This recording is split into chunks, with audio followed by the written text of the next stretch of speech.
화요일 날 제가 이제 화요일 날부터 또 면담 제자반 지체들 면담을 이렇게 하고 있는데 면담을 하고 이렇게 와서 또 찬양하면서 하나님 참 은혜를 많이 주시더라고요.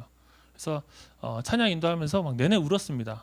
왜 울었냐면은 하나님께서 저에게 주신 이 집회 가운데서 허락하시는 자유함과 은혜가 있었고 또 한편으로는 찬양 인도하는 인도자의 그 인도가 너무나 감사했어요. 참 우리의 그 마음이 또 움직이는 그러한 찬양과 은혜를 주셔서 너무 감사하더라고요. 찬양하면서 또 한편으로 제가 왜 울었냐면은 오기 전까지 이제 면담을 했어요. 면담을 하고 왔는데 면담이 너무 힘들어서 울었을 수도 있겠지만 다른 게 아니라 이 학생들 제가 이제 면담하는 학생들의 삶을 이렇게 듣고 오니까 너무 이렇게 눈물이 나는 거예요. 왜 눈물이 나냐면은 너무 힘들게 사는구나 다들 삶의 질고가 너무나 크구나. 근데 내가 목사인데 왜 내 양떼들의 삶이 이렇게 되도록까지 나는 방치했을까? 혹은 나는 왜 이렇게 무력할까? 그런 생각이 들더라고요. 그러면서 찬양하는데 나를 목사로 둔 우리 대학 오부가 참 불쌍하다는 생각이 들었어요. 조금 더 영혼들을 돌보고 더 깊이 들어가서 진작 좀 만날 걸, 그런 생각 계속 들었습니다. 진작 좀 만날 걸, 진작 좀 돌아볼 걸, 진작 좀 들어줄 걸, 진작 좀 같이 좀 아파할 걸, 그런 생각이 들더라고요. 그러면서 내가 학생 때 내가 바라봤던 목사님들은 이렇게 사역하지 않았던 것 같은데, 내가 학생 때 바라봤던 전도사님은 이렇게 사역하지 않았던 것 같은데, 왜 나는 이렇게 둔한 목회자가 됐을까? 왜 나는 이렇게 내 편의를 챙기면서 적당하게 사역하는 사람이 됐을까 하는 좀 그런 마음이 좀 들었습니다. 그러면서 참 이번 수양의 준비기도회 동안 나도 좀 깨져야 되겠다. 내가 말씀 앞에 엎드리고 또 우리 공동체가 하나님 앞에 엎드리는 그런 은혜가 있었으면 좋겠다 하는 그런 생각을 했습니다. 그러면서 떠올랐던 말씀이 에스겔서입니다. 에스겔서를 같이 한번 봅시다. 에스겔서 8장 6절입니다. 에스겔서 8장 6절 뜹니까? 에스겔서 8장 6절. 그리고 여러분 성경책을 가급적이면 펴놓으세요. 좀 많이 성경을 볼 겁니다. 같이 읽겠습니다. 시작. 그가 또 내게 이르시되 인자야, 이스라엘 족속이 행하는 일을 보느냐? 그들이 여기에서 크게 가증한 일을 행하여 나로 내 성소를 멀리 떠나게 하느니라. 너는 다시 다른 큰 가증한 일을 보리라 하시더라. 아멘. 에스겔서는 예루살렘의 멸망 전후를 다루고 있습니다. 예루살렘 멸망 시기에 직전, 그리고 그 바로 조금 더 스펙트럼을 좁게 다루고 있는 책이 예레미야서라고 한다면은 에스겔서는 조금 더 길게 다루고 있어요. 멸망 시기 BC 587년 그 어간에 20년 정도의 전후를 다루고 있습니다. 에스겔은 에스겔서를 쓸 때 이미 바벨론에 끌려간 상태였습니다. 이미 바벨론에 끌려갔었고, 에스겔이 끌려가기 전에 몇 년 전에 다니엘과 같은 귀족들이 끌려가고, 에스겔은 아마도 제사장 가문이라고 추측이 되는데요. 에스겔도 뒤이어서 끌려갑니다. 그래서 8장 1절에 보시면 여섯째 해라고 되어 있는데, 이 여섯째 해는 아마도 에스겔이 끌려간 지 6년째 되는 그때를 이야기하는 것으로 추정됩니다. 에스겔이 끌려가고 나서도 한 12년 정도 유다는 계속 존속했습니다. 12년 정도 유다는 존속했지만 에스겔이 끌려가던 시기, 그리고 다니엘이 끌려갔던 그 시기, 그때 이미 유다의 국권은 상실됐다고 보는 게 맞습니다. 왜냐하면은 그 당시에 애굽, 남서쪽으로는 애굽이 있었습니다. 북동쪽으로는 아수르가 있었습니다. 그리고 아수르와 애굽이 서로 패권 다툼을 하는데, 그 가운데 바벨론이 신흥 강국이 돼서 치고 올라오는 거예요. 그래서 애굽이 어느 시기에 세력이 쇠합니다. 그리고 나서 바벨론도 이제는 지는 해가 됩니다. 그리고 아수르가 지는 해가 되고 바벨론이 떠오르면서 이제 바벨론이 이스라엘, 유다를 점령하게 된 거죠. 유다가 점령당하기 전에도 4명의 왕들, 요시야라는 왕 다음에 있었던 여호아하스, 여호야김, 여호야긴, 시드기야까지 이 4명의 왕들은 그냥 애굽이 바꿔버리고 바벨론이 와서 바꿔버리고 이런 식이에요. 그러니까 실질적인 통치권이 있다라고 말하기 어렵겠죠. 자, 그러한 시기 패망을 앞두고 있는 이 국권이 참 바람 앞에 등불처럼 그렇게 흔들리고 있는 그 시기에 에스겔서를 기록하고 있는 것입니다. 에스겔서를 기록하는 그 내용이 이제 8장에서 이야기하는 것은 우리가 이제 3절 4절을 보시면은 하나님께서 에스겔을 들어올리십니다. 그의 영을 들어올리십니다. 환상 가운데 그의 영을 들어올리셔서 하나님께서 이 이스라엘 유다 땅으로 에스겔을 이동시키시는 거예요. 에스겔을 이동시키시고 그 땅에 어떠한 일들이 일어나고 있는지 실상을 보게 하십니다. 여러분, 유다는 결국 멸망했어요. 유다는 결국 멸망했는데 이것은 우리에게 있어서 역사적인 기정사실이지만 여러분 한번 생각해 봅시다. 이스라엘 백성들, 유다 백성들은 그 당시에 유다가 멸망할 것이라고 믿었을까요? 안 믿었을까요? 안 믿었습니다. 왜 안 믿었을까요? 왕들을 막 갈아치우잖아요. 애굽이 와서 왕 갈아치우고 바벨론이 점령해서 왕 갈아치우고 왕 끌려가고 또 다른 왕 세워지는데 왜 안 믿었을까요? 이스라엘 유다 백성들한테는 신화가 있었습니다. 그들이 철석같이 믿고 있는 게 있었어요. 그것은 무엇이냐면은 시온 신학이라고 하는 것입니다. 우리 시온산은 하나님이 거하시는 처소, 예루살렘 성이라고 하는 그 장소는 하나님의 임재가 있는 곳이기 때문에 침략당할지언정 결코 무너지지 않는다. 그래서 침공은 많이 당했습니다. 아마 솔로몬 왕 다음부터 솔로몬 왕 다음에 르호보암이 있었죠. 르호보암 당시에 시삭이 침공을 해요. 시삭이 침공을 하니까 성전에 있는 금은 보물들을 다 내줍니다. 침공을 당하면서 그렇게 연명할지언정 절대로 허물어지진 않는다 하는 것이 그들의 신학이었어요. 여러분, 그런데 이 본문 속에서 이 8장에서 하나님께서 에스겔을 들어서 그의 영을 가지고 데리고 그 성전으로 이끌어 가신 다음에 하나님께서 보여주시는 것은 우리가 읽은 이 내용입니다. 그들이 여기에서 크게 가증한 일을 행하여 나로 내 성소를 멀리 떠나게 하느니라. 자, 패망한 이유를 우리가 같이 한번 살펴볼 것입니다. 하나님의 임재가 머무른다고 여겨졌던 그 예루살렘이 왜 패망했는지, 그들은 결코 패망하지 않을 것이라고 믿었음에도 불구하고 패망할 수밖에 없었던 이유를 같이 보려고 합니다.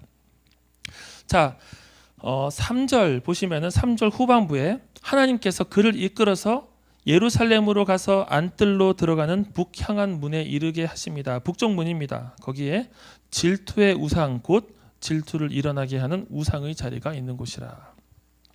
자, 지금부터는 제가 성경을 쭉 읽을 것입니다. 같이 따라오시면 됩니다. 자, 북쪽 문에, 성전의 북쪽 문에 질투의 우상, 학자들은 아마도 아세라 상이 아닐까 추측을 합니다. 가나안 당시부터 계속해서 그 이스라엘의 신앙을 위협했던 바알과 아세라의 그 아세라입니다. 아세라 우상이 북쪽 문부터 있습니다. 그리고 6절을 지나서 7절을 가시면 그가 나를 이끌고 뜰 문에 이르시기로 내가 본즉 담에 구멍이 있더라. 어떤 한 담에 구멍이 있습니다. 그 구멍 속으로 이제 또 들어갑니다. 8절 그가 내게 이르시되 인자야 너는 이 담을 헐라 하시기로 내가 그 담을 허니 한 문이 있더라. 담을 허니까 문이 나와요. 9절 또 내게 이르시되 들어가서 그들이 거기서 행하는 가증하고 악한 일을 보라 하시기로 들어가서 보니까 10절 내가 들어가 보니 각양 곤충과 가증한 짐승과 이스라엘 족속의 모든 우상을 그 사방 벽에 그렸고 11절 이스라엘 족속의 장로 중 70명이 그 앞에 섰으며 사반의 아들 야사냐도 그 가운데에 섰고 각기 손에 향로를 들었는데 향연이 구름같이 오르더라. 자, 담을 헐었습니다. 담 속으로 들어가니까 각양 곤충과 짐승과 우상들이 그 사방벽에 들어있는 이 성벽 안에 있는 성전 안에 있는 그 어떤 한 방에 들어가니까 우상이 다 그려져 있는 거예요. 그곳에 이스라엘의 대표라고 할 수 있는 70명의 장로들이 그곳에서 향을 올려드리고 있고 사반의 아들 야하사냐, 사반이라고 하는 사람은 요시야 당시에 그 뭡니까? 율법을 다시 발견합니다. 그 율법을 왕 앞에서 읽었던 사람이에요. 요시야의 개혁을 함께 주도했던 그 신하였습니다. 서기관이죠. 그런데 그 사반의 아들이 우상 숭배에 동참하고 있는 거예요. 불과 한 세대 만에 기가 막힌 일이 일어났습니다.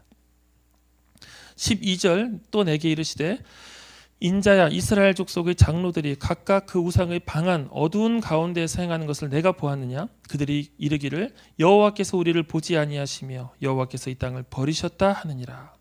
하나님께서 우리를 버리셨다. 이제는 하나님을 의지할 필요가 없다. 이제는 우리가 다른 우상을 붙들 때다. 모든 이스라엘의 대표 장로들이 이렇게 행동하고 있는 거죠. 13절 또 내게 이르시되 너는 다시 그들이 행하는 바 다른 큰 가증한 일, 계속 가증한 일이 커집니다. 14절 그가 또 나를 데리고 여호와의 전으로 들어가는 북문에 이르시기로 보니 거기에 여인들이 앉아 단무스를 위하여 애곡하더라. 여인들은 이 여호와의 전으로 들어가는 바로 그 입구입니다. 그 입구에서 단무스라고 하는 바벨론 신을 위해서 애통해하고 있어요. 바벨론의 그 신의 죽음과 부활이라고 하는 이 사이클이 1년의 어떤 그 사이클과 일치하거든요. 그 단무스라는 신을 위해서 여인들이 애곡하고 있습니다.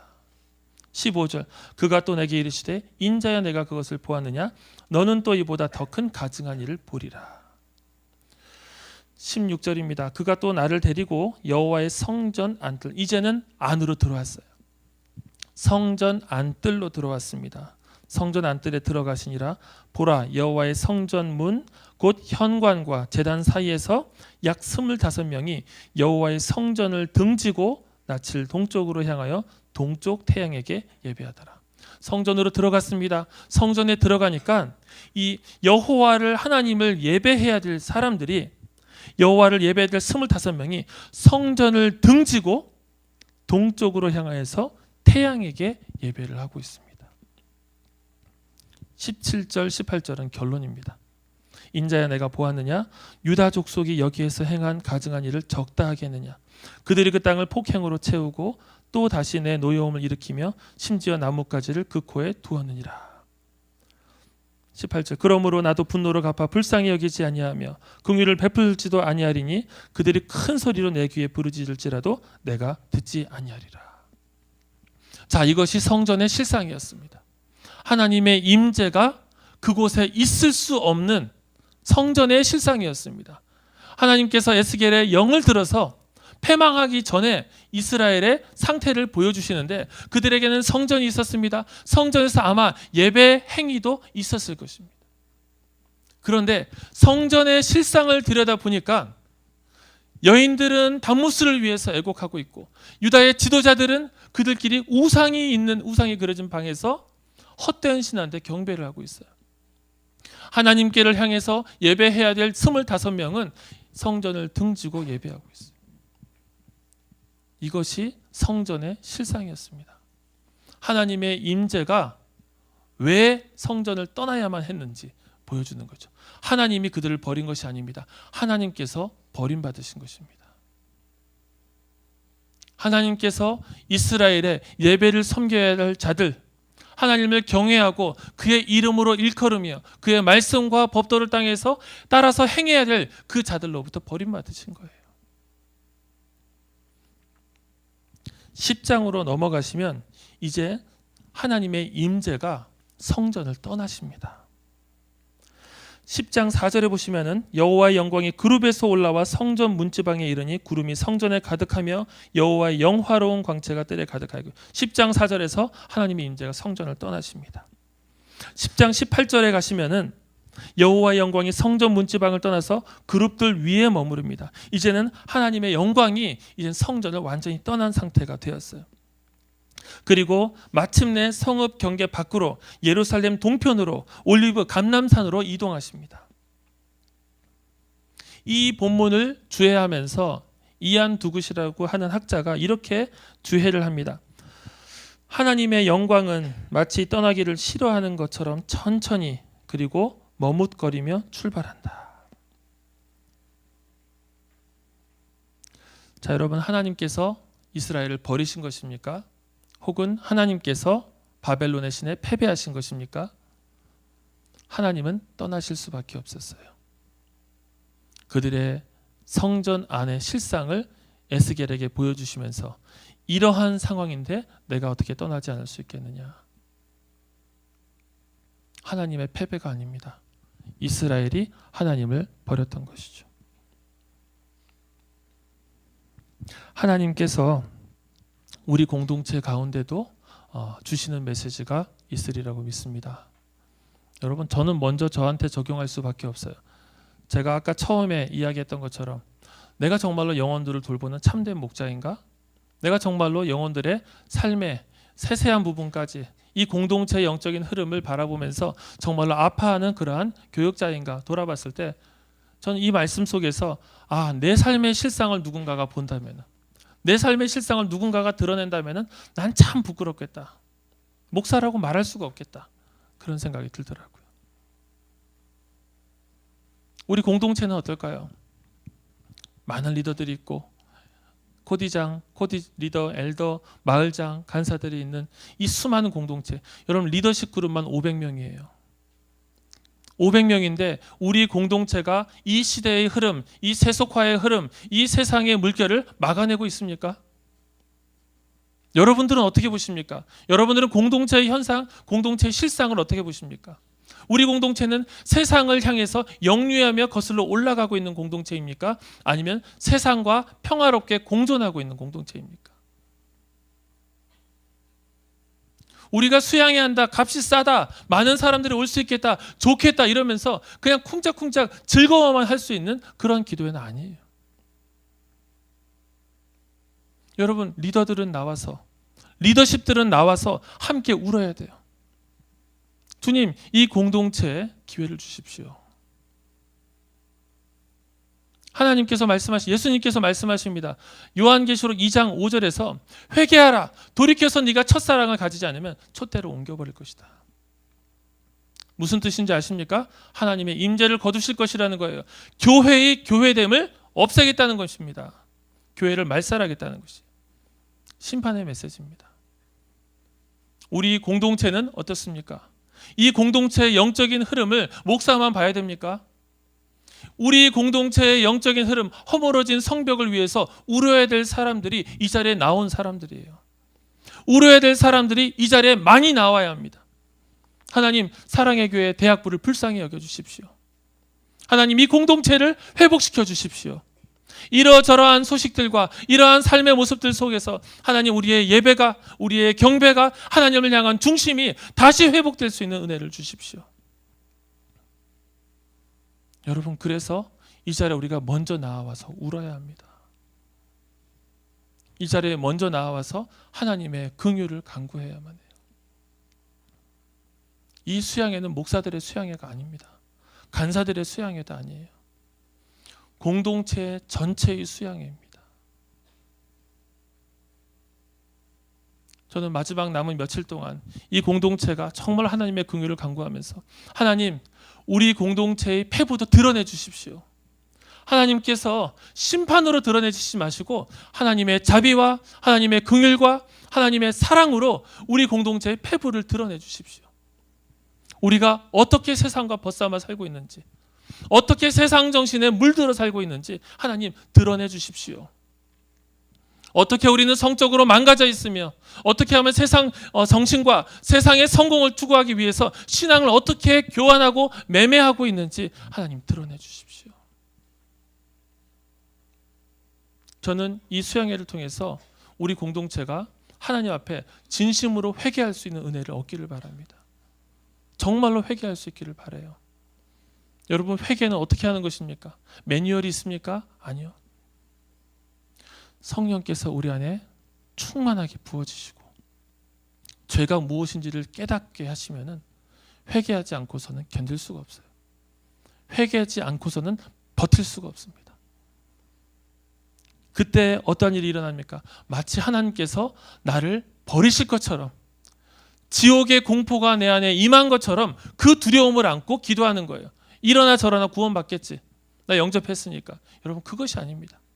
하나님의 임재를 거두실 것처럼 두려워하고 애통해하면서 주님께 나아가는 거예요. 저는 이 수양회 가운데 우리의 진실한 회개가 회복되기를 바랍니다. 각 사람의 중심의 입술을 통해서 하나님 참된 주인이심을 고백하고 주를 멀리하고 주를 떠나서 살고 세상 정신을 벗삼아 살았던 우리의 일상이 하나님 앞에 새로워지는 그러한 수양회가 되기를 구합니다. 하나님께서 허락하시는 마지막 기회일 수 있다는 생각을 합니다. 이 수양의 가운데 주님의 은혜와 주님의 자비가 부어지시기를 이 시간 우리가 간절하게 주님께 기도할 수 있기를 바랍니다.